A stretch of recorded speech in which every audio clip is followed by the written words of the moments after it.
Bismillahirrahmanirrahim. Assalamualaikum warahmatullahi wabarakatuh. Alhamdulillahi ala ihsani wa syukru lahu ala taufiqihi wa amtinani wa asyhadu an la ilaha illallah wahdahu la syarika lahu ta'ziman li sya'ni wa asyhadu anna Muhammadan abduhu wa rasuluhu adda ila ridwani. Allahumma salli alaihi wa ala alihi wa ashabihi wa ikhwani. Hadirin hadirat yang dirahmati oleh Allah Subhanahu wa taala, kita lanjutkan pembahasan kita dari Surat Al-Baqarah, kita sampai pada ayat 270. Allah Subhanahu wa taala berfirman, "Wa ma anfaqtum min nafaqatin aw nadhartum min nadhrin fa innallaha ya'lamuh." Apa saja yang engkau nafkahkan dan apapun yang engkau nazarkan, sungguhnya Allah mengetahui. Wa ma lidh-dhalimina min ansar. Dan tidak ada bagi orang yang berbuat zalim penolong pun baginya. Taib, ayat ini Allah Subhanahu wa taala sebelumnya, pada pembahasan sebelumnya telah menjelaskan tentang kita disuruh bersedekah dengan ikhlas, kemudian berusaha untuk wala yatammamul khabitha, jangan memilih sedekah yang buruk, tapi berusaha sedekah yang baik. Kemudian jangan melakukan alman wal adza sebagaimana sudah kita singgung pada pertemuan-pertemuan sebelumnya. Maka pada ayat ini Allah menjelaskan tentang nafkah kecil atau besar, banyak atau sedikit, maka akan ada balasannya. Allah berfirman, "Wa ma anfaqatun min nafaqatin." Apapun nafkah yang kalian nafkahkan.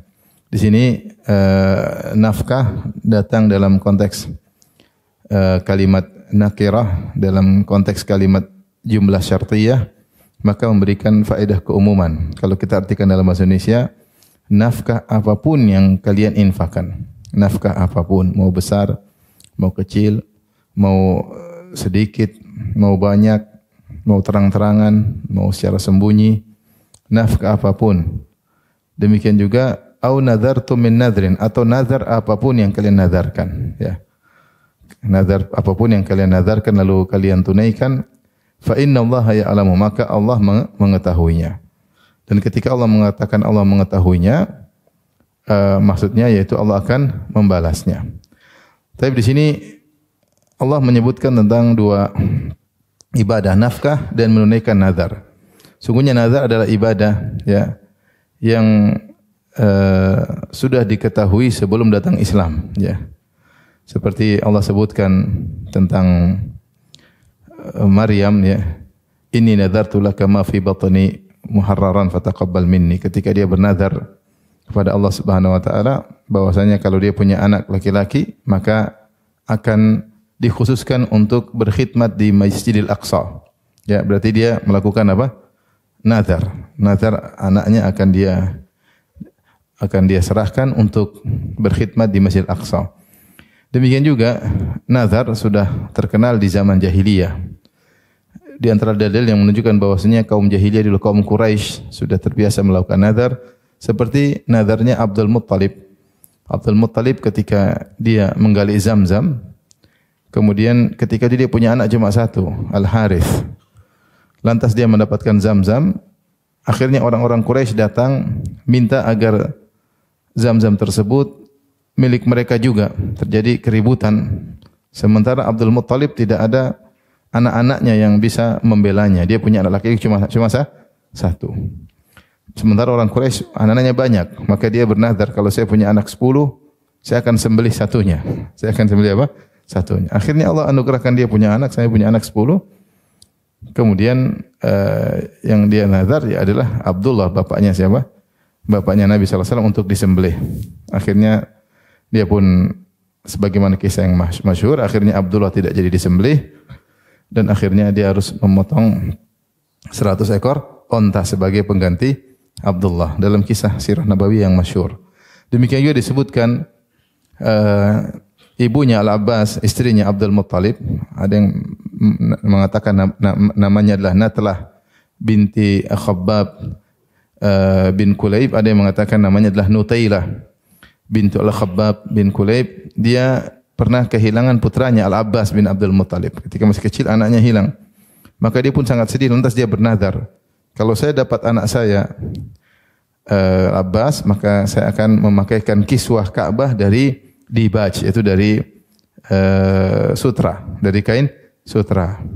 Maka ternyata dia mendapati anaknya yang hilang tersebut dia dapat. Maka dia pun setelah itu menutup Ka'bah dengan kiswah yang terbuat dari sutra. Ada yang mengatakan dialah wanita yang pertama kali mengkiswah Ka'bah dengan kain sutra, dengan dibaj, ya, dengan sutra yang tebal. Kemudian juga misalnya nazarnya Umar bin Khattab radhiyallahu anhu. Umar bin Khattab pernah berkata, "Ya Rasulullah, inni dzartu fil jahiliyah an a'takifa fil masjidil harami lailan." Ya Rasulullah, dulu zaman jahiliyah sebelum Islam, sebelum saya masuk Islam, saya pernah bernazar untuk iktikaf di Masjidil Haram semalam. Maka Nabi SAW mengatakan, "Aufi binadrik." Tunaikanlah apa? Nazarmu. Tunaikan nazar. Jadi nazar adalah ibadah yang sudah dikenal sebelum Islam, ya, sebelum Islam. Kalangan Bani Israel, kemudian juga di kalangan jahiliyah, mereka sudah mengenal ibadah nazar. Dan nazar ada dua. Ada yang disebut nazar al-mutlaq, ada nazar al-muqayyad atau al-mu'allaq. Nazar al-mu'allaq atau al-muqayyad itu nazar yang dia baru melakukan kebaikan kalau diberi kebaikan oleh Allah. Seperti tadi, kalau saya ketemu anak saya, maka saya akan begini-begini, ya. Kalau saya sembuh dari sakitku, maka saya akan berpuasa atau saya akan bersedekah, ya. Kalau saya naik pangkat, maka saya akan begini-begini. Jadi itu namanya an-nazar al-mu'allaq, nazar yang digantungkan dengan mendapatkan sesuatu. Apakah daf'ul makruh, terhilangnya sesuatu yang dibenci, atau jalbil masalih, atau mendapatkan kemaslahatan seperti sembuh dari penyakit, atau ketika naik jabatan, atau dan yang lainnya. Maka ini nazar namanya nazar mu'allaq. Nazar seperti ini, hukum asalnya seorang membuat nazar seperti hukum asalnya makruh. Rasulullah mengatakan, "Innama yustakhraju minal bakhil." Nazar la ya'ti bi syai'. Nazar tidak bisa merubah ketetapan Allah. Rasulullah mengatakan, "La yuqaddim wa la yuakhir." Nazar tidak merubah kondisi, tidak memajukan, tidak memundurkan. La ya'ti bi syai', tidak mendatangkan sesuatu. Artinya kalau dia sembuh, waktunya sembuh, tanpa nazar pun dia akan apa? Sembuh. Bukan berarti nazarnya yang buat dia sembuh, enggak. Kata Nabi, nazar itu bukan yang buat dia sembuh, nazar itu yang bukan buat dia yang naik pangkat. Nazar itu bukan yang buat dia berhasil, enggak ada urusan. Kata Nabi, la ya'ti bi khair. Nazar tidak mendatangkan kebaikan. Innama yustakhraju minal bakhil. Hanya saja nazar itu dikeluarkan dari orang yang bakhil. Orang bakhil maksudnya dia hanya mau beribadah, dia hanya mau bersedekah, dia hanya mau berpuasa kalau dia mendapatkan keinginannya. Kalau Allah tidak kasih keinginannya, dia tidak jadi melakukan kebaikan-kebaikan tersebut. Nazar seperti ini, membuat nazar seperti ini hukumnya makruh, tapi kalau sudah terlanjur bernazar harus ditunaikan. Kalau sudah terlanjur bernazar harus ditunaikan. Maka tidak dianjurkan seorang bernazar seperti nazar mu'allaq. Kalau saya begini maka saya begini. Kalau saya begini tidak perlu, ya. Nazar yang kedua namanya nazar al-mutlaq. Nazar mutlaq yaitu nazar seorang memotivasi dirinya untuk mewajibkan sesuatu yang tidak wajib dalam rangka agar dia semangat melakukannya. Seperti yang mengatakan, "Lillahi alayya." Misalnya, demi Allah saya akan memberi makan kepada 100 fakir miskin, tanpa ada embel-embel, ya. Saya ingin beri makan demi Allah, saya akan beri makan kepada 100 fakir miskin. Sudah. Dia berusaha, tanpa dia bilang kalau saya naik pangkat, kalau saya dapat untung, enggak ada, ya. Saya akan, ini contoh. Dia bilang misalnya, demi Allah tahun ini saya akan umrah 2 kali misalnya. Dia tidak wajib umrah, tapi dia mewajibkan dirinya. Misalnya, demi Allah saya akan bangunkan rumah buat ibu saya misalnya. Dia tahu dia mampu dan dia berusaha. Nazar tersebut untuk motivasi apa? Dirinya, motivasi dirinya, ya. Maka nazar seperti ini ibadah, dianjurkan, ya. Kata Rasulullah SAW, "Man nadhara an yuti' Allah falyuti'hu, wa man nadhara an ya'si Allah fala ya'sih." Siapa yang bernazar untuk taat kepada Allah maka lakukanlah, kerjakanlah, dan siapa yang bernazar untuk maksiat kepada Allah maka jangan lakukan. Maka di sini seorang ketika bernazar, dia ingat nazarnya, sungguhnya dia sedang berjanji kepada Allah. Kita saja kalau janji sama pejabat misalnya, atau janji kepada orang yang kita hormati, kita berusaha tunaikan. Apalagi kalau kita berjanji kepada Allah Subhanahu wa taala, maka seorang jangan lupa dengan janjinya kepada Allah Subhanahu wa taala, ya. Allah mengatakan ya ayyuhalladzina amanu aufu bil uqud, wahai orang-orang yang beriman tunaikanlah akad-akad kalian. Kalau akad kepada manusia kita tunaikan, apalagi janji kita kepada Allah. Allah berfirman wahfazu aimanakum, jagalah janji-janji kalian, jangan dilupakan. Jangan terlupakan, dicatat dan ditunaikan. Di antara janji adalah nazar. Makanya Allah memuji orang-orang yang menunaikan nazar. Di antara sifat-sifat penghuni surga kata Allah yufuna bin nadri. Orang-orang yang menunaikan nazar.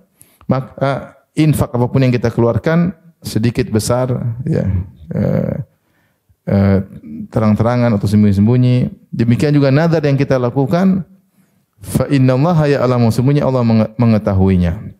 Di sini kalimat atau firman Allah fa innallaha ya'lamu, sesungguhnya Allah mengetahuinya, dibawakan dalam beberapa tafsir. Yang pertama, maksudnya Allah akan memberi balasan. Allah akan memberi balasan karena sudah kita ketahui semua yang kita lakukan Allah tahu, ya enggak? Kenapa disebut sembunyi Allah mengetahuinya? Maksudnya untuk menegaskan bahwasanya akan dibalas. Seperti dalam firman Allah terkait dengan Allah melihat, "Faman ya'mal mithqala dzarratin khairan yarah, wa may ya'mal mithqala dzarratin syarran yarah." Siapa yang melakukan kebaikan sedikit pun Allah melihatnya, maksudnya melihat dan akan membalasnya. Melihat maksudnya berarti Allah melihat, berarti Allah mengetahui, berarti Allah akan membalas. Wa may ya'mal mithqala dzarratin syarran yarah. Siapa yang melakukan keburukan meskipun seringan dzarrah, Allah melihatnya, berarti Allah mengetahuinya, berarti Allah akan membalasnya. Jadi tidak usah ragu, apapun yang kita lakukan sedikit pun maka Allah mengetahui meskipun tidak ada yang lihat. Meskipun tidak ada yang lihat. Meskipun menurut orang mungkin sepele, enggak, ini urusan Tuhan. Masalah pahala urusan Allah Subhanahu wa taala. Ya. Masalah pahala urusan Allah Subhanahu wa taala. Ini di antara faedah Allah mengatakan fa innallaha ya'lamu, maka sungguhnya Allah mengetahuinya. Ini faedah pertama disebutkan oleh Tahir bin Asyur dalam tafsirnya. Faedah yang kedua disebut oleh Syekh Utsaimin rahimahullah dalam tafsirnya, fa innallaha ya'lamu, hendaknya seorang ketika bersedekah atau melakukan nazarnya, melakukan ibadah, dia menghadirkan dalam dirinya Allah sedang mengetahuinya. Allah sedang mengetahuinya. Dengan demikian dia lebih ikhlas karena ketika dia sedang melakukan ibadah atau sedang bersedekah, dia fokusnya kepada Allah, bukan kepada orang yang sedang dia sedekahi. Dengan dia mengatakan Allah tahu, Allah tahu, Allah tahu, maka dia terpalingkan dari mencari pujian, menanti-nanti pujian manusia, menanti-nanti sanjungan manusia. Karena di antara riya adalah intizarus thawab atau intizarus sana minan nas. Di antara bentuk riya, tanda-tanda riya, yaitu seorang menunggu dipuji orang lain. Dia sedang menunggu, kalau menunggu berarti dia mencari, ya enggak? Kita tahu kita riya atau tidak, kita nunggu dipuji. Kalau kita tahu kita sedang nunggu dipuji, berarti ini niat kita bermasalah. Kalau kita melakukan kebaikan, kita menunggu dibalas kebaikan tersebut, ini berarti niat kita bermasalah. Nah, di antara cara agar kita bisa menolak niat-niat buruk seperti ini, maka kita ingat ketika kita melakukan kebaikan, Allah tahu. Allah tahu. Ya sudah, ketika Allah sudah tahu, selesai. Muamalah saya dengan Allah Subhanahu wa taala, Allah tahu saya berinfak, selesai urusan. Urusan dibalas, orang terima kasih enggak urusan. Muamalah saya dengan Allah. Kalau sudah tahu, sudah selesai urusan. Ini sangat membantu seorang untuk ikhlas kepada Allah Subhanahu wa taala. Makanya Allah mengatakan fa innallaha ya'lamu, sungguhnya Allah mengetahuinya. Sedikit pun Allah pun tahu. Ya. Dan jangan sepelekan kebajikan meskipun sedekah sedikit. La tahqiranna minal ma'rufi syai'an. Janganlah engkau menyepelekan kebajikan sedikit pun. Ya, kemudian dalam hadis Rasulullah mengatakan sabaqa dirhamun mi'ata alfi dirham. Sungguh 1 dirham bisa mengalahkan 100.000 dirham. Kok bisa? Rasulullah SAW seorang memiliki lahu dirhamani. Kemudian fa akhadha ahsanahuma, dia punya 2 dirham, kemudian diambil yang dirham, keping dirham yang terbaik, kemudian dia yatasaddaq bihi, dia bersedekah. Maka dia telah bersedekah dengan setengah hartanya. Bahkan dia pilih setengah harta yang terbaik. Yang satunya punya harta berlimpah-limpah, dia ngambil 100.000 dirham kemudian disedekahkan. Ternyata yang pertama lebih baik. Maka urusan pahala urusan Allah Subhanahu wa taala. Kita ingat fa innallaha ya'lamu. Kemudian di akhir ayat kata Allah, "Wa ma lidh-dhalimina min ansar." Tidak ada penolong bagi orang-orang yang berbuat kezaliman. Sebagian ulama membawakan zalimina di sini adalah maknanya orang-orang kafir, orang munafik, musyrikin. Dan Dan sebagian mengambil zalimina di sini dengan makna umum termasuk orang-orang mukmin yang berbuat zalim. Karena kita tahu kebanyakan Allah dalam Al-Quran kalau menyebutkan kezaliman maksudnya orang-orang musyrikin. Maksudnya orang-orang apa? Musyrikin, ya. Yaitu bahwasanya tidak ada orang-orang musyrikin penolong bagi mereka di akhirat kelak. Sehingga sebagian ulama membawakan zalimin sini maksudnya adalah orang-orang musyrikin seperti orang-orang munafikin, orang kafirin yang mereka tidak membayar atau mengeluarkan infak wajib. Mereka tidak bayar zakat misalnya. Sebagaimana pernah saya sampaikan dalam beberapa kajian bahwasanya al-kuffar mukhatabuna bi furu'i syariah. Orang-orang kafir itu mereka memang disuruh masuk Islam dan muslim mereka disuruh masuk Islam, tapi mereka juga dibebani dengan kewajiban-kewajiban yang wajib bagi kita. Semua kewajiban yang wajib bagi orang Islam juga dibebani kepada mereka. Artinya kalau mereka tidak salat mereka berdosa, mereka tidak bayar zakat mereka juga berdosa, mereka tidak puasa mereka juga berdosa. Meskipun mereka tidak bisa melakukan ibadah-ibadah tersebut kecuali setelah masuk apa? Islam. Jadi mereka bukan dihukum oleh Allah karena tidak beriman saja. Tapi mereka juga dihukum oleh Allah karena tidak menjalankan tugas-tugas syariat yang ditugaskan kepada kita. Sehingga dosa mereka bertumpuk-tumpuk. Makanya ketika Allah sebutkan dalam Al-Quran, fawailul lil musyrikin alladzina la ya'tuna zakat. Celaka bagi orang musyrikin yang tidak menunaikan apa? Zakat. Padahal orang musyrikin tidak sah bayar zakat kecuali kalau sudah masuk apa? Islam. Tapi Allah ingin menjelaskan mereka ini dihukum bukan cuma karena kafir saja. Mereka dihukum karena kesyirikan yang mereka lakukan. Mereka juga dihukum karena tidak menjalankan tugas-tugas apa? Syariat. Sebagian ulama menafsirkan fa'il musyrikin itu maksudnya tidak bayar zakat. Demikian juga firman Allah ketika penghuni surga bertanya kepada penghuni neraka, "Ma salakakum fi saqar?" Apa yang buat kalian masuk neraka saqar? Qalu lam nakum minal musallin. Kami dahulu tidak salat. Orang kafir. Mereka diadab gara-gara tidak salat. Walam naku nut'imul miskin. Kami dahulu juga tidak memberi makan kepada fakir miskin. Wa kunna nakhudhu ma'al khaidin. Kami dahulu dalam mencela Islam dan kaum muslimin. Wa kunna nukadzibu biyaumiddin. Kami dulu mendustakan hari kebangkitan. Jadi mereka diadab karena 4 perkara. Di antaranya yang terakhir mereka diadab karena mendustakan hari kiamat. Kalau ini menyebabkan mereka kafir karena mendustakan adanya hari kiamat adalah kekufuran. Tapi ternyata mereka diadab bukan cuma ini saja. Ternyata mereka diadab juga karena apa tadi? Tidak salat. Di antaranya tidak kasih makan fakir miskin. Dan tadi disebutkan ada juga orang musyrikin celaka dengan neraka gara-gara tidak bayar zakat. Nah, firman Allah di sini wa malil zalimin min ansar. Tidak ada penolong bagi orang yang berbuat zalim. Dibawakan kepada makna mereka adalah orang musyrikin, orang kafir yang tidak bayar zakat. Mereka akan disiksa gara-gara tidak bayar zakat. Infak-infak wajib yang diwajibkan bagi kaum muslimin tidak mereka lakukan. Mungkin mereka pelit, ada orang susah, mereka tidak bantu padahal mereka mampu, mereka juga akan disiksa akan hal tersebut, ya. Sehingga mereka adalah orang-orang yang zalim, ya. Orang zalim karena tidak menunaikan zakat. Nah, sebagian dari tafsir menafsirkan lidzalimina ini umum, bukan hanya orang kafir, mencakup orang-orang beriman yang juga pelit atau mereka salah dalam bersedekah. Contohnya adalah orang-orang yang berinfak bersedekah tetapi disertai dengan riya. Atau orang yang berinfak dengan sedekahnya disertai dengan alman wal adha. Ya, kata Allah Subhanahu wa taala, "Ya ayyuhalladzina amanu la tubtilu shadaqatikum bil manni wal adha kalladzi yunfiqu malahu ria'an nas." Bagaimana sudah kita jelaskan. Wahai orang yang beriman, janganlah kalian kalau sudah bersedekah kalian susulkan dengan alman wal adha. Alman itu merasa punya jasa kepada orang lain sehingga menganggap dia rendah. Kemudian al-adha yaitu menyebut-nyebut sedekahnya sehingga menyakiti hati orang lain. Karena sedekah yang ikhlas, kemudian disusul dengan alman wal adha, ini seperti sedekah yang riya. Ya, ya ayyuhalladzina amanu la tubtilu shadaqatikum, wahai orang yang beriman. Kalau kita artikan ayat ini, wahai orang yang beriman, janganlah kalian batalkan sedekah kalian yang ikhlas bil manni wal adha, dengan perbuatan alman wal adha. Kenapa?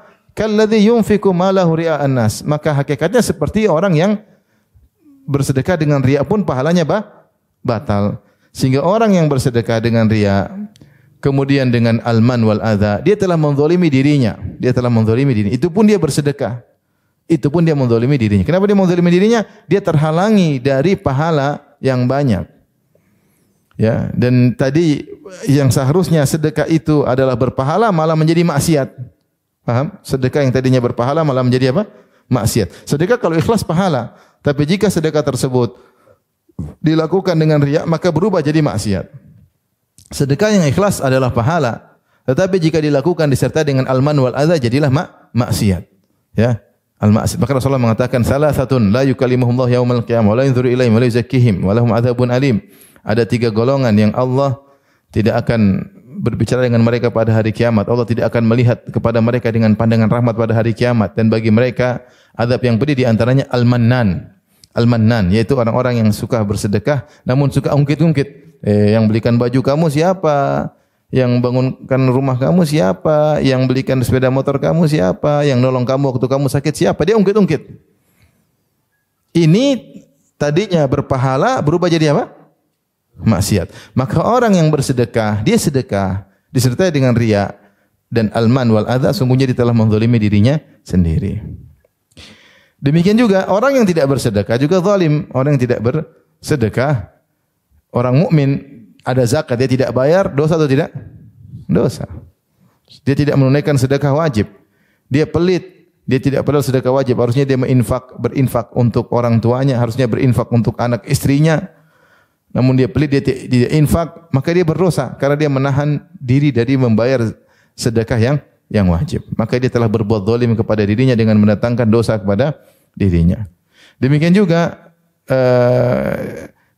jika dia menahan diri dari infak yang sunnah, maka juga dia telah berbuat zalim kepada dirinya. Kenapa?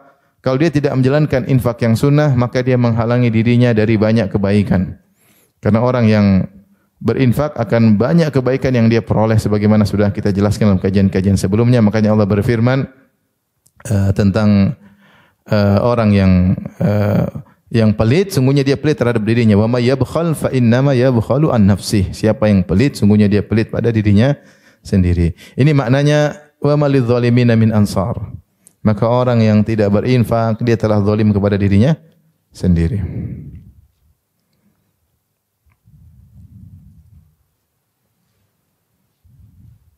Baik.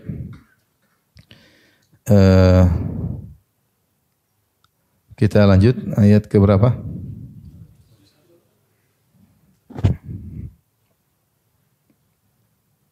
Cerdas 271.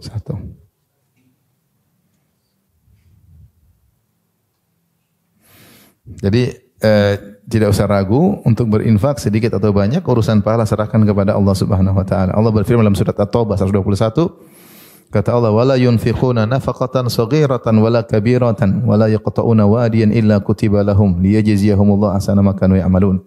Tidaklah mereka berinfak dengan nafkah yang sedikit ataupun nafkah yang banyak, ya, kecuali dicatat bagi mereka. Jadi dicatat. Tidak ada yang sia-sia. Meskipun tidak ada yang tahu, Allah Maha tahu. Taib ayat 271 Allah berfirman, in tubudus sadaqati fa ni'mahi. Jika kalian menampakkan sedekahmu maka itu adalah yang baik sekali. Wa in tukhfuha wa tu'tuhal fuqara fa huwa khairul lakum. Jika kalian menyembunyikannya dan kalian berikan kepada orang-orang fakir maka itu lebih baik bagi kalian. Wa yukaffiru ankum min sayyi'atikum, maka akan menghapuskan dosa-dosa kalian. Wallahu bima ta'maluna khabir, dan Allah mengetahui apa yang kalian kerjakan. Ayat berikutnya ketika Allah menyinggung, disebutkan oleh Tahir bin Asyur dalam tafsirnya, ketika Allah menyinggung tentang bahayanya orang bersedekah karena riya, maka timbul pertanyaan, apakah sedekah tidak boleh ditampakkan? Maka Allah jelaskan sedekah boleh ditampakkan dan boleh disembunyikan dengan syarat yang penting ikhlas. Namun disembunyikan lebih baik. Maka Allah buka firman-Nya, in tubudus shadaqati fa ni'mahi. Bahwasanya jika kalian menampakkan sedekah maka itu baik. Tetapi wa in tukhfuha, tapi kalau kalian sembunyikan, wa tu'tuhal fuqara, lalu kalian berikan sedekah tersebut kepada orang-orang fakir, fa huwa khairul lakum, maka itu lebih baik bagi kalian. Ini dalil bahwasanya sedekah yang disembunyikan lebih baik daripada sedekah yang dinampakkan, dengan syarat dua-duanya ikhlas. Dua-duanya ikhlas. Para ulama mengatakan kecuali ada sebab yang menjadikan sedekah tersebut hendaknya dinampakkan. Contoh misalnya dalam rangka untuk diteladani, maka dia tampakkan supaya orang pada ikut. Ini boleh.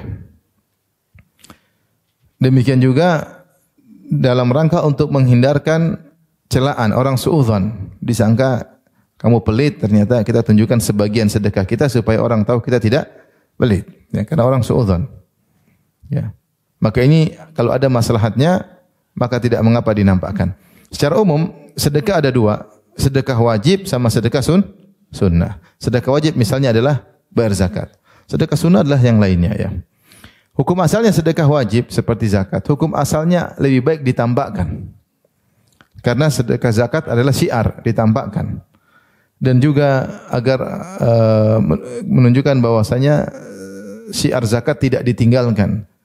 Demikian juga orang-orang miskin tidak suudzon. Orang miskin tidak suudzon.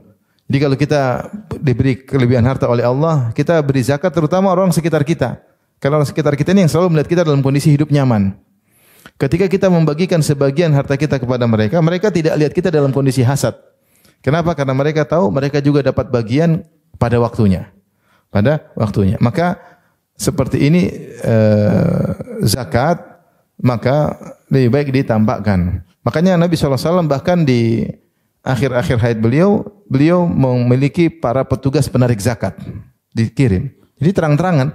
Ya, terang-terangan ditarik zakatnya, ada pendata kemudian diambil zakat. Maka sedekah zakat hukum asalnya ditampakkan karena itu syiar. Sama seperti salat 5 waktu di masjid, maka ditampakkan. Bukan salat sembunyi-sembunyi, tahu-tahu di masjid, enggak.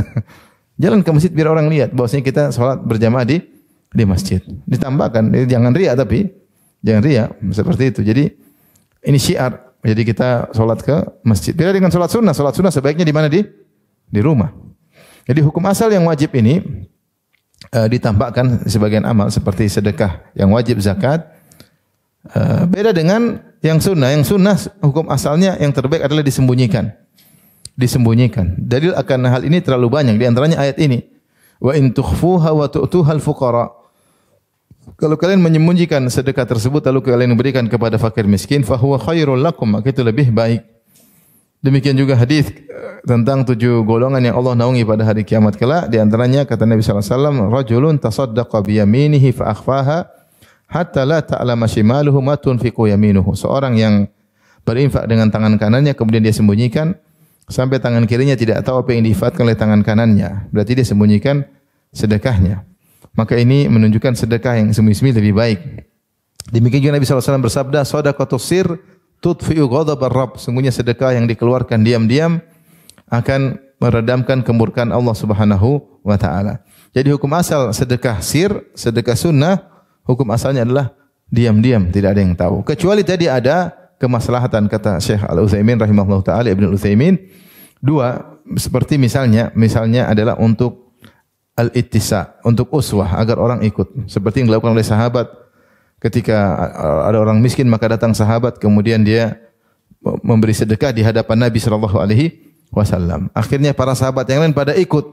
Maka Rasulullah SAW kemudian mengatakan man sanna fil islami sunnatan hasanatan. Siapa yang memberi contoh dalam Islam contoh yang baik kemudian diikuti oleh yang lainnya, bagi dia pahalanya dan pahala orang-orang yang mengikutinya. Jika seorang memotivasi dengan dia menampakkan sebagian sedekahnya dalam rangka motivasi, maka tidak mengapa, ada maslahat. Karena mungkin orang tidak tergerak, maka dia gerakkan. Dia diluan, tapi dia harus jaga hatinya. Dan kalau dia ingin menggerakkan, dia tidak perlu menampakkan seluruh sedekahnya. Misalnya dia sedekah 20 juta. Untuk motivasi dia bisa mulai dengan 3 juta, 4 juta. Yang 15 jutanya dia sembunyikan. Ya, misalnya dia mau sedekah 20 juta. Tidak usah kasih tahu orang semua 20 juta. Yang penting kalau dia merasa dengan sedekah 5 juta sudah membuat termotivasi orang-orang, sudah cukup karena tujuannya untuk memotivasi. Lebih daripada itu dia sembunyikan. Lebih daripada sembunyikan. Selama tujuan sudah tercapai motivasi, tidak usah tampakkan semuanya. Tidak usah bilang lagi, oh masih banyak lagi saya sedekah, tidak usah.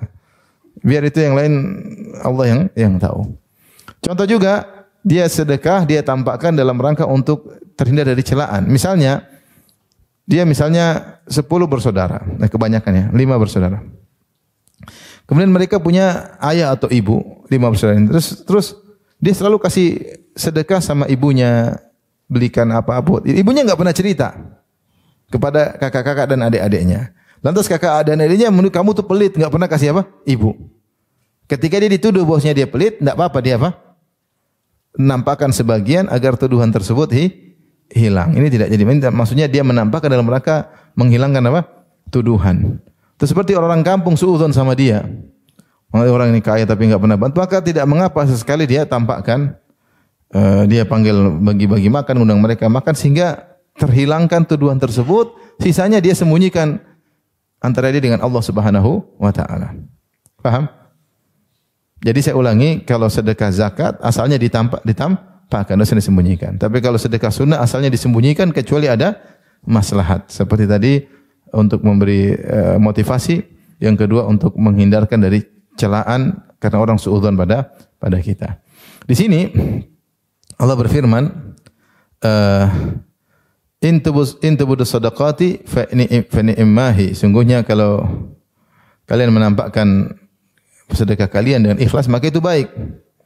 Wa in tukhfu, kalau sembunyikan lalu kalian berikan kepada al-fuqara. Di sini kenapa Allah sebutkan al-fuqara ketika sembunyikan sedekah?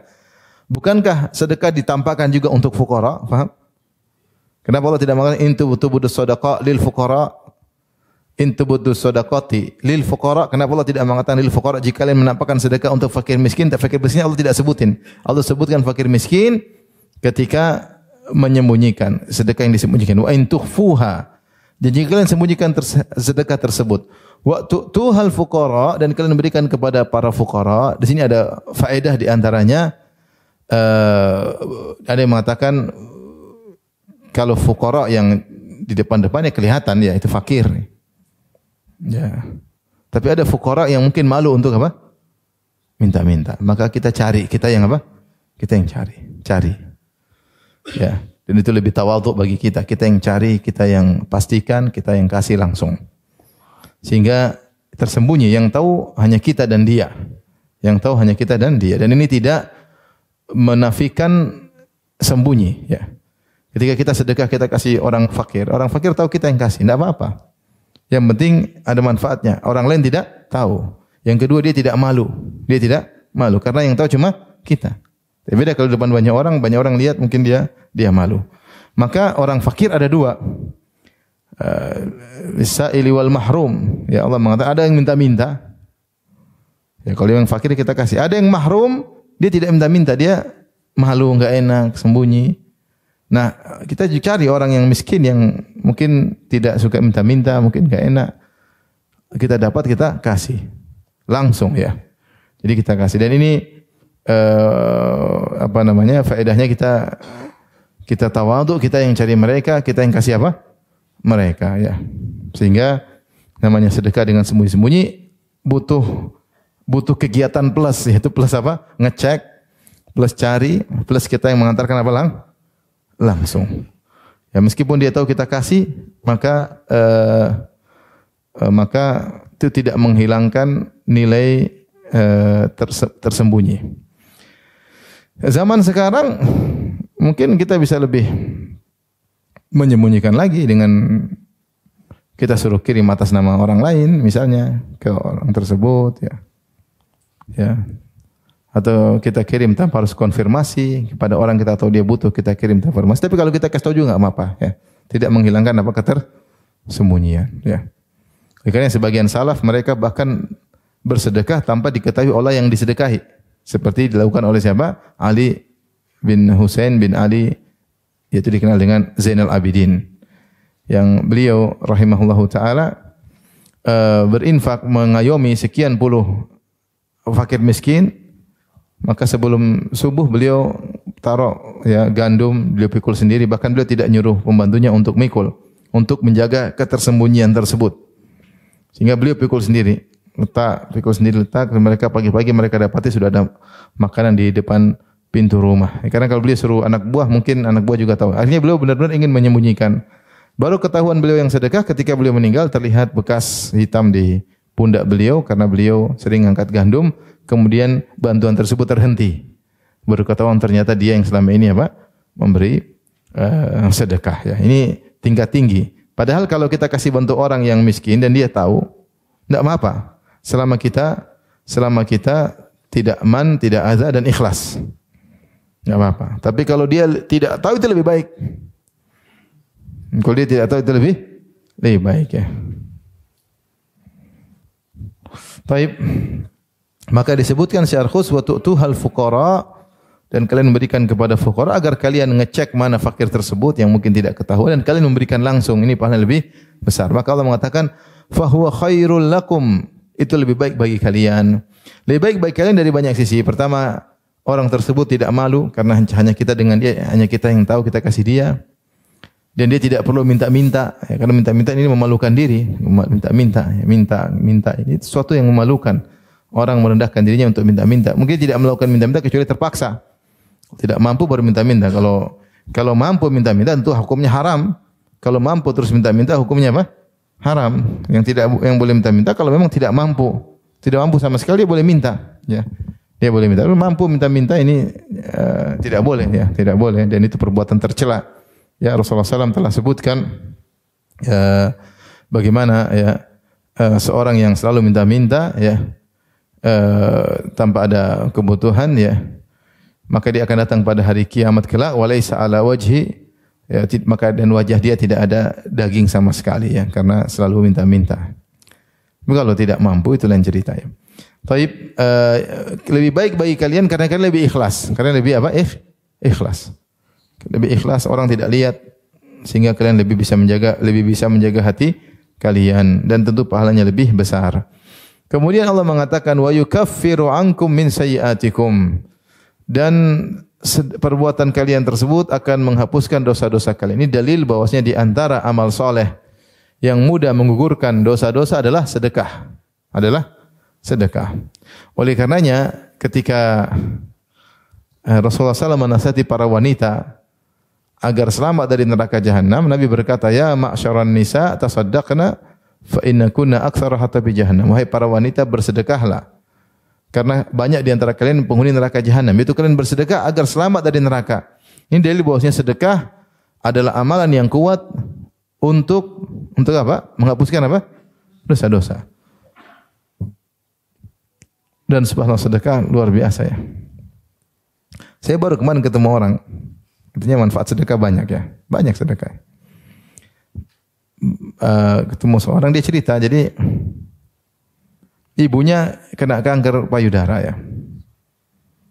Sudah bingung, dokter harus ini operasi, dia bingung sudah. Akhirnya yang dia lakukan, mereka sedekah anak yatim, sedekah fakir miskin, sedekah. Niatnya untuk apa? Ibunya sembuh. Ketika mau proses operasi, mungkin diperiksa dulu, ternyata kankernya jadi hilang. Subhanallah. Kanker ini yang pernah saya ketemu baru kemarin, hari Minggu lalu, 2 hari lalu ya, ini hari Selasa ya. 2 hari lalu saya ketemu, dia cerita. Sebelum juga saya pernah ketemu seorang yang cerita dia juga kanker, kemudian sudah divonis mati, dia harus tinggal beberapa bulan lagi. Akhirnya dokter sudah angkat tangan, tidak bisa lagi, maka yang dilakukan dia puasa dan sedekah. Dia puasa sunnah, sedekah, sholat malam, itu yang bisa dilakukan. Kemudian sembuh. Kemudian apa? Sembuh ya. Maka sedekah ini luar biasa ya. Luar biasa apa? Efeknya ya. Dan saya ketahui juga seorang, dia bersedekah sekian, maka hari itu juga langsung diganti oleh Allah 10 kali lipat langsung. 10 kali nominalnya sama. Nominalnya apa? Sama, 10 kali lipat persis. Kejadian berulang-ulang di hari yang sama. Di hari yang sama ya. Misalnya dia sedekah misalnya 300 real, maka tahu-tahu dia dapat uang 3.000 real. Misalnya dia kasih orang 2 juta, tahu-tahu dia dapat uang 20 juta dalam waktu yang sama. Dan tidak mungkin terulang itu kebetulan, enggak mungkin. Paham? Enggak mungkin. Ya Allah ganti di dunia sebelum di akhirat. Itu pahala sedekah sangat banyak. Ini kenyataan-kenyataan yang saya tahu langsung ya. Belum kita dengar cerita banyak sekali. Maka benar, siapa yang pelit, wa may yabkhal fa inna ma yabkhal an nafsi. Siapa yang pelit untuk sedekah, dia sendiri pelit sama dirinya sendiri. Ini Allah ganti langsung kontan di dunia, belum Allah ganti di akhirat. Dan terkadang Allah ganti tidak saat ini, nanti Allah ganti di waktu yang lain ketika kau lagi dalam kondisi terdesak, baru Allah ganti di waktu lain. Yang mungkin sering kita lupakan. Tapi yang Allah ganti di hari yang sama juga sering. Ya, benar-benar nominalnya 10 kali lipat persis. Mungkin kalau dia ikhlas lagi jadi 700 kali lipat. Mungkin ikhlasnya terbatas saja cuma 10 kali, tapi benar-benar diganti. Jadi di antara, dan kita tahu bahwasanya yang menyebabkan kita bermasalah di dunia ini karena dosa-dosa. Karena banyak dosa. Di antara amalan yang efeknya luar biasa mengurangi dosa-dosa adalah sedekah, ya. Maka kalau kita punya masalah, kita banyak dosa, jangan lupa untuk apa? Bersedekah. Wa yukaffiru ankum min sayyi'atikum. Allah mengampuni dosa-dosa kalian. Wallahu bima ta'maluna khabir, dan sesungguhnya Allah Maha khabir atas apa yang kalian lakukan. Khabir yaitu mengetahui dengan detail. Khabir biasanya dimaksudkan adalah ilmu lebih khusus, lebih spesifik, yaitu ilmu tentang hal yang detail, ahli. Kalau khabir bahasa kita namanya ahli. Ngerti, ahli. Ini khabir, dia ngerti dengan berbagai macam kondisi. Ini khabir tentang ilmu, khibrah, lahu khibrah, punya keahlian. Kalau urusan misalnya dia ahli dalam perbengkelan, dia ngerti betul semua, ngerti ya, ngerti. Disebut dengan khabir. Makanya Allah berfirman tentang misalnya tundukan pandangan, kata Allah, wa qul lil mu'minina yaghuddu min absarihim wa yahfazu furujahum dzalika azka lahum innallaha khabirum bima yasnaun. Katakanlah kepada orang beriman untuk menundukkan pandangan mereka dan menjaga kemaluan mereka, ya, itu lebih suci bagi mereka. Kemudian di akhir ayat kata Allah, wallahu khabir innallaha khabirum bima yasnaun. Sungguhnya Allah Maha khabir tentang apa yang mereka lakukan. Yaitu Allah mengetahui secara detail lirikan-lirikan pandangan mereka. Apa yang mereka lihat, mata mereka lirik sana lirik sini, jelatan sana sini, Allah tahu dengan detail. Terkadang seorang berbicara dengan laki-laki yang lain, matanya ngelirik melihat yang haram, yang teman bicaranya tidak ngerti. Tapi Allah tahu karena Allah khabir. Allah mengetahui lirikan mata manusia dengan detail. Ya'lamu kha'inatal a'yun. Allah mengetahui pengkhianatan lirikan pandangan mata. Jadi ketika Allah menyebutkan tentang sedekah, meskipun kau sampaikan diam-diam, ya, meskipun kau sampaikan diam-diam sana banyak sedikit, Allah tahu perjalanan engkau mencari orang miskin tersebut, perjalanan engkau mengetuk pintunya, Allah tahu semuanya. Karena Allah tahu secara detail. Sekarang mungkin tidak perlu gitu, sekarang tinggal minta informasi nomor rekeningnya, kemudian tinggal enter. Tidak perlu mungkin jauh-jauh. Lebih mudah sekarang kalau bersedekah. Yang penting niat, itu masalahnya. Yang penting apa? Niat. Taib di sini Syekh Muhammad bin Shalih Al-Utsaimin rahimahullah menyebutkan, ya, tentang amal itu bertingkat-tingkat. Beliau sebutkan beberapa sisi, banyak sisi tentang amal itu. Amal yang sama pahalanya bisa beda. Amal yang sama pahalanya bisa beda dari berbagai tinjauan. Saya sebutkan, beliau berkata, firman Allah, fahuwa khairul lakum, sedekah yang sembunyi lebih baik daripada sedekah yang dinampakkan, ya, menyebabkan adanya tafadulul a'mal, bahwasanya amal soleh bertingkat-tingkat. Kemudian beliau berkata, wa tafadulul a'mali yakunu bi asbab, dan amal itu bertingkat-tingkat pahalanya bisa disebabkan karena banyak sebab. Di antaranya kata dia, at-tafadulu fil jinsi, kata Syekh rahimahullah taala, perbedaan karena jenis. Kas-salat mathalan afdalu minaz zakat wa madunaha. Secara jenis, pahala salat lebih afdal daripada pahala zakat secara jenis. Ya. Jenis salat lebih afdal daripada jenis apa? Zakat. Makanya rukun Islam yang kedua apa? Iqamus shalah. Yang ketiga baru ita'u zakat. Ya. Ini contoh. Jenis salat lebih afdal daripada jenis zakat, ya. Kemudian misalnya at-tafadulu fin nau', ditinjau dari model, ya. Fal wajib minal jinsi, ibadah yang satu jenis, ada yang wajib, ada yang sunnah. Maka yang wajib lebih dicintai daripada yang sunnah. Seperti salat. Salat ada jenis salat, tapi ada yang wajib, ada yang sunnah. Maka yang wajib lebih dicintai oleh Allah. Dalam hadis kata Nabi sallallahu alaihi wasallam, "Ma taqarraba ilayya 'abdi bi syai'in ahabbu ilayya mimma aftaradtu 'alaihi." Tidaklah hambaku mendekatkan dirinya kepadaku dengan suatu perkara yang lebih aku cintai seperti perkara wajib. Okay. Oleh karenanya kalau kita baca hadis tentang raqatul fajri khairum minad dunya wa fiha, 2 rakaat sebelum subuh lebih baik dari dunia dan seisinya, itu baru salat 2 rakaat sebelum subuh. Bagaimana salat subuhnya? Inna Qur'anal fajri kana masyhuda, yang maksudnya salat subuh dihadiri oleh para malaikat, ya. Oleh jangan sampai salah prioritas, semangat salat qabliyah subuh terus salat subuhnya tidur, ya. Kalau qabliyah subuh paling besar, apalagi salat fardunya, ya. Seperti sedekah kita kasih makan fakir miskin dapat pahala, tapi kita memberi makan buat orang tua kita yang butuh, anak istri kita, pahala yang lebih besar, kerabat kita. Jadi ini contoh ibadah yang sama tetapi modelnya berbeda, yang wajib lebih afdal daripada yang sunnah. Yang ketiga, misalnya menjadi bertingkat-tingkat ditinjau dari yang melakukannya, yang melakukan ibadah tersebut tidak sama satu dengan yang lainnya. Contohnya kalau sahabat yang beramal soleh tidak sama seperti kita. Rasulullah SAW bersabda, la tasubbu ashabi. Janganlah kalian mencela sahabatku. Fa walladzi nafsi biyadihi law anna ahadakum anfaqa mithla Uhudin dhahaban ma balagha mudda ahadim wala nasifa. Demi zat yang jiwaku berada di tangannya. Seandainya salah seorang dari kalian berinfak dengan emas sebesar gunung Uhud, tidak akan sama dengan infak sahabat 2 genggam gandum atau 1 genggam gandum. Kenapa hal ini? Karena yang berinfak berbeda. Kita tidak sama dengan sahabat. Sahabat imannya luar biasa. Mereka tahu ayat-ayat turun karena masalah apa, ayat-ayat turun Al-Quran tentang diri mereka. Mereka lihat langsung Nabi SAW. Makanya mereka mengatakan, kami kalau di sisi Nabi SAW, kemudian Rasulullah SAW kasih nasihat kepada kami tentang surga dan neraka, ka'annahu ra'yul ain. Seakan-akan kami melihat langsung surga dan neraka. Kita dai enggak bisa bikin seperti kepada antum, seperti enggak bisa. Tapi kalau Nabi yang ceramah tentang surga dan neraka, sahabat seakan-akan melihat apa?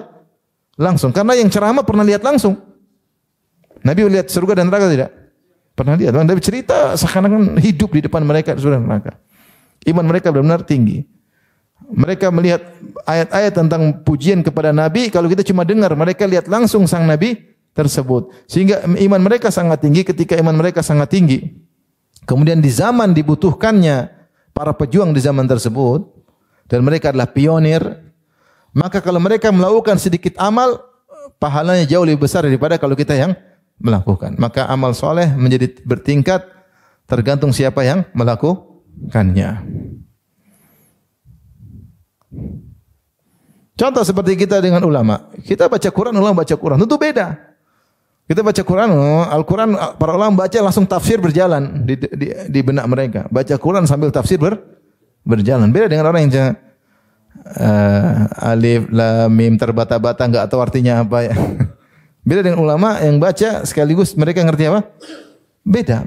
Dzalika fadlullahi yu'tihi may yasha. Itu karunia Allah berikan kepada yang siapa Allah kehendaki.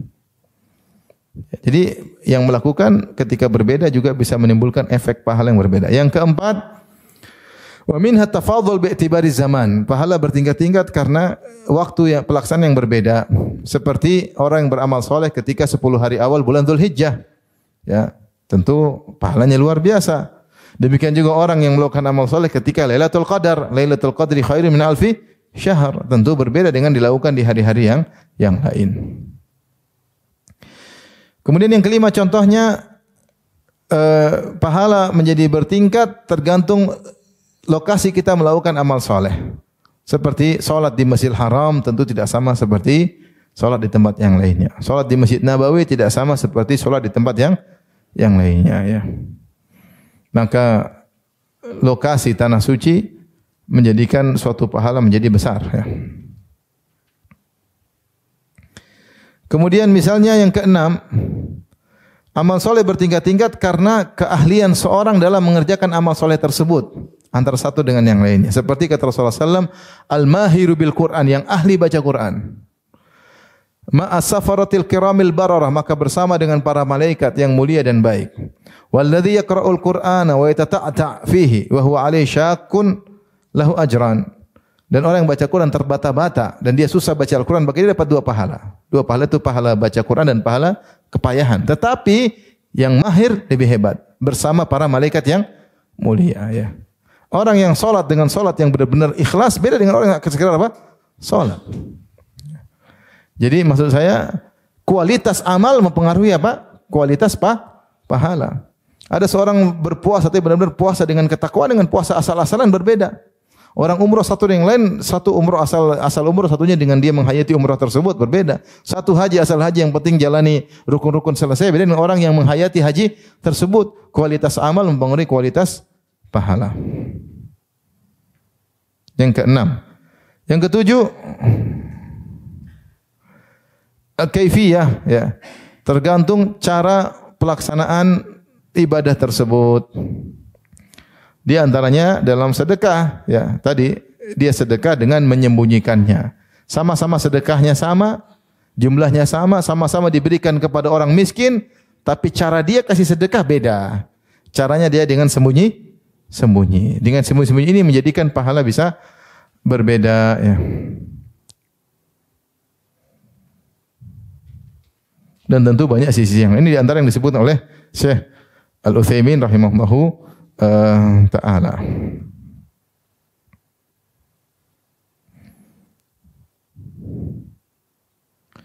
Taib, habis waktu kah? Enggak, biasanya kita sudah kesepakat 1 jam pengajian. Saya yang sepakat maksudnya, yang lain ikut aja. Sisanya tanya jawab. Mau tambah atau sudah? Hah? Tadi? Enggak lah. Yang benar. Tadi mulai jam berapa, Min? 9 lewat? 35 kan? Cuma? Enggak lah. Hah? Enggak, saya enggak percaya. Coba, Min, jam berapa tadi mulai, jam berapa? Sudah berapa? Iya, tinggal 10 menit ya. 9 menit. Ya udah lanjutin apa? Cek kita lanjutkan. Allah berfirman, "Laisa 'alaika hudahum walakinallaha yahdi man yasha." Bukan di tanganmu lah wahai Muhammad hidayah mereka, tetapi Allah yang beri hidayah kepada siapa yang Dia kehendaki. Wa ma tunfiqu min khairin fali anfusikum. Apapun infak yang kalian lakukan, maka itu untuk diri kalian. Wa ma tunfiquna illa ibtigha'a wajhillah. Dan apa yang kalian infakkan tidak lain kecuali karena mencari wajah Allah. Wa ma tunfiqu min khairin, dan tidaklah kalian berinfak berupa kebaikan, yuwaffa ilaikum, maka akan disempurnakan balasannya bagi kalian, wa antum la tuzlamun, dan kalian tidak akan dizalimi. Taib. Ayat ini pertama Allah mengatakan laisa alaika hudahum. Ada yang menyebutkan, banyak ahli tafsir menyebutkan sebab turun ayat ini datang dalam riwayat, tapi riwayatnya ada yang mursal, ada yang lemah, tapi mereka mengatakan maksud ayat ini ada sebagian kaum muslimin yang ingin berbuat baik kepada kerabat mereka orang kafir, dengan harapan mereka masuk apa? Islam. Tetapi ketika dibaikin, mereka malah tidak masuk apa? Islam. Nah, tidak semua orang dibaikin masuk Islam. Ya. Dibaikin tidak masuk Islam, akhirnya dilarang, tidak usah kita berinfak kepada mereka. Mereka pun tidak masuk apa?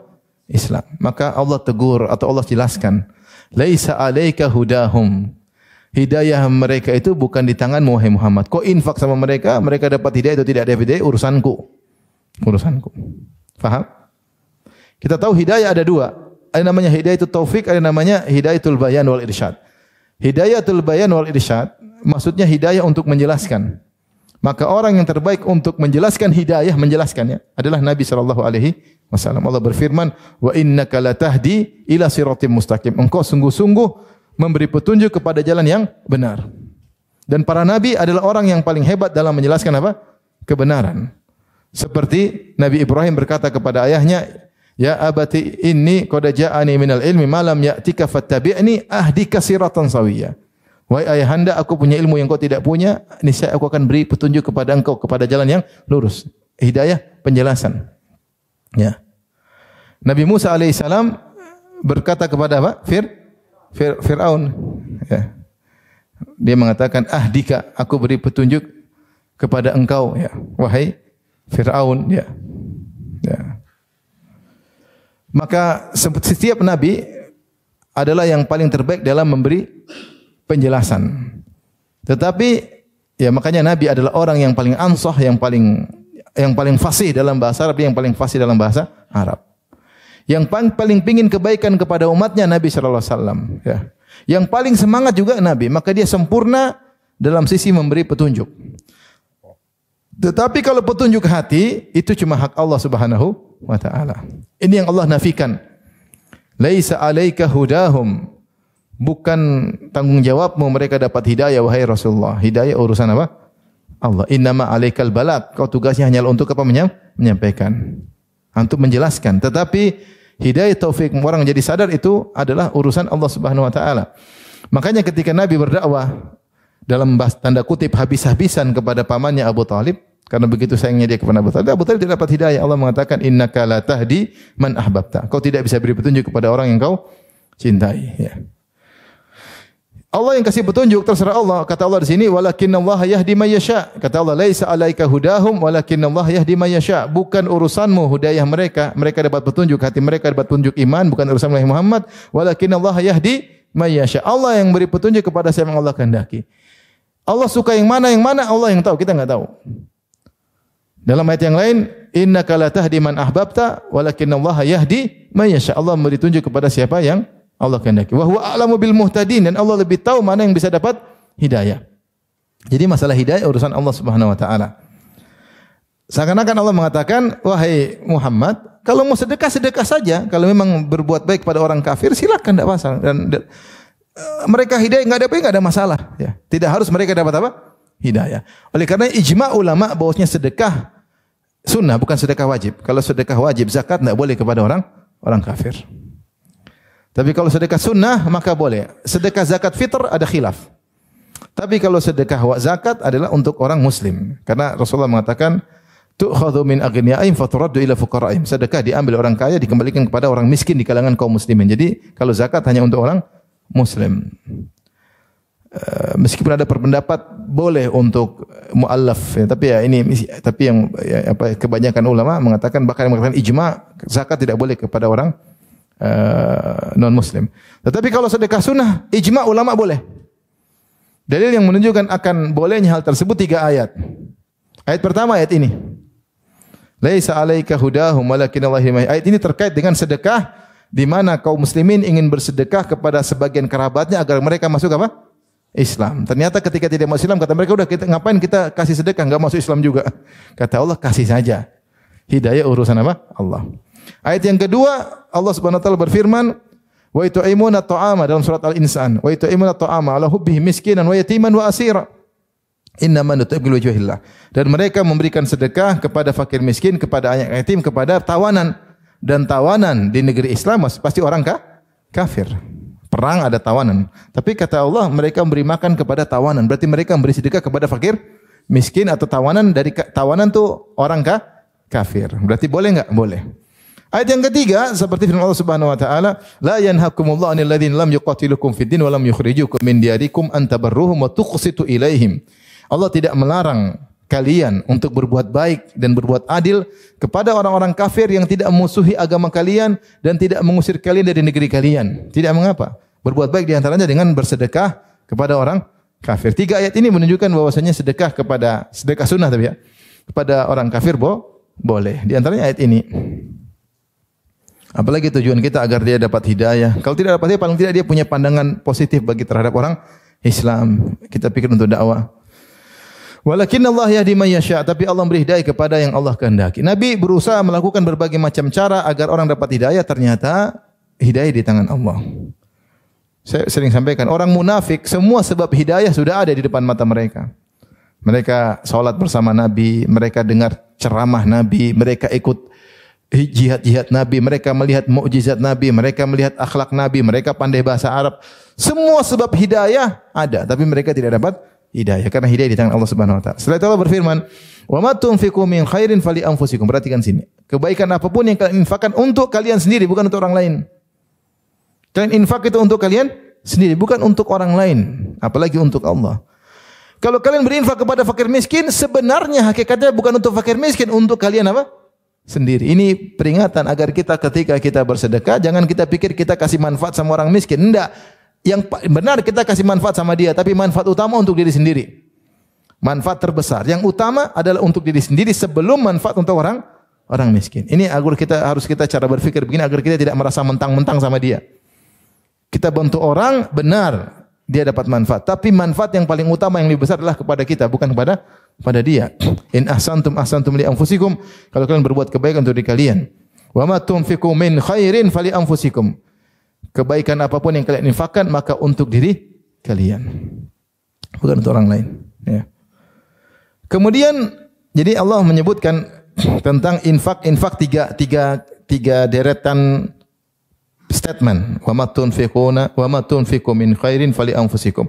Wa ma tunfiquna illa ibtigha'a wajhillah. Wa ma tunfiqu min khairin yuwaffa ilaikum. Tiga, wa ma tunfiqu. Apa bedanya? Lihat ayat di situ. Ada tiga kan? Yang pertama dalam bentuk kalimat syarat, yang ketiga dalam bentuk kalimat syarat, yang kedua dalam bentuk kalimat khabar. Kalau syarat tu perhatikan, wa ma tunfiqu min khairin, apapun syarat kan, apapun yang kalian infakkan maka untuk diri kalian. Yang kedua khabar, dan kalian tidak berinfak kecuali mengharap wajah Allah. Ini bukan syarat, ini khabar, faham? Makanya nunnya tidak hilang, dia tidak majzum. Kalau kalian belajar bahasa Arab, wa ma tunfiquna, yang lainnya nunnya hilang, wa ma tunfiqu nunnya hilang karena dia majzum dengan syarat. Yang kedua, wa ma tunfiquna illa ibtigha wajh Allah. Maknanya kalian tidak berinfak kecuali dengan mengharap wajah Allah. Yang ketiga syarat lagi, wa ma tunfiqu min khairin, tidaklah kebaikan apapun yang kalian infakkan yuwaffa ilaikum kecuali akan dibalas secara sempurna. Yang pertama mengingatkan kepada kita bahwa semuanya kebaikan kita akan kembali kepada apa? Kita. Yang ketiga menunjukkan jangan kau ragu, sedikit pun pasti sempurna jawabannya, tidak dikurangi sama sekali. Yang di tengah-tengahnya Allah ingatkan, ini bukan syarat, bukan perintah, tapi khabar. Kalian itu kalau berinfak karena Allah. Tapi khabar maknanya adalah perintah.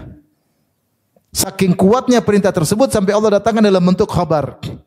Kalian tidak berinfak kecuali mencari wajah Allah. Tidak mengatakan jangan berinfak kecuali karena cari wajah Allah. Allah tidak mengatakan, Allah tidak perintah, Allah tidak larang. Tapi Allah kasih kabar. Ya, Allah kasih apa? Kabar. Dan seakan-akan terkadang kabar itu lebih kuat.